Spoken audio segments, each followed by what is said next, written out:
Mga kamamas. Katong na yung mga pamilya sa abroad, no, sa mga OFW sa Middle East.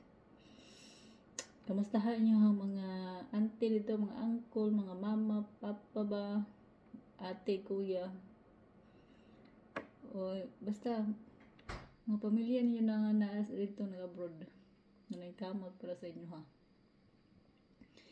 Palihog lang ko kamusta sila kay gubot na gid sa Middle East ron. Daghan na kay balita nga di ba nag-away na ng Iran ug Israel. Matama. Nag war zone naman ng Iran ug Israel ang Middle East ba, no? Tunga-tunga man na sa Iran ug sa Israel. So mga miss ang mga kuandira airstrike nila. Dito yun ang padalong sa Middle East.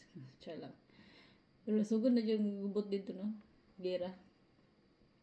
So, kamustahan taon na inyo ang mga pamilya nga nagtrabaho dito. Nagsakripisyo para maahon sa kahirapan na tadira sa Pilipinas, no? Dili jud worth it ilang pagpanarbaho dito sa gawas. Baylo sa ilang kinabuhi nga gubot na kayo dito napita. Imagine ha, mga flights dito canceled na tungod sa airstrike nga. Airstrike sa Iran ug sa Israel. So, kamusta sila? Okay ba sila dito? Safety ba sila? Nya. Guman iampo. Ampo lang ng permanente, no? Mga safety sila.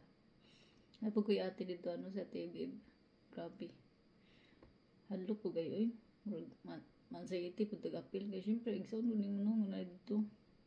Ito, rabi ng Saudi, no, sa Iran, Iraq, Israel.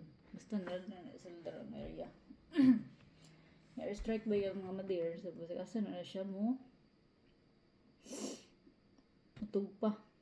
Ano to? Yeah. Mga flights, no, cancel. Di pa sila makauli. Sabot na ng mga OFW kontrata. Hindi sila kauli mga Madeir. So, to ampo lang yung permanente. Pray without ceasing. Ang Ginoo rin hibalos tanan. Amping mo kanunay. God bless you all. Salamat.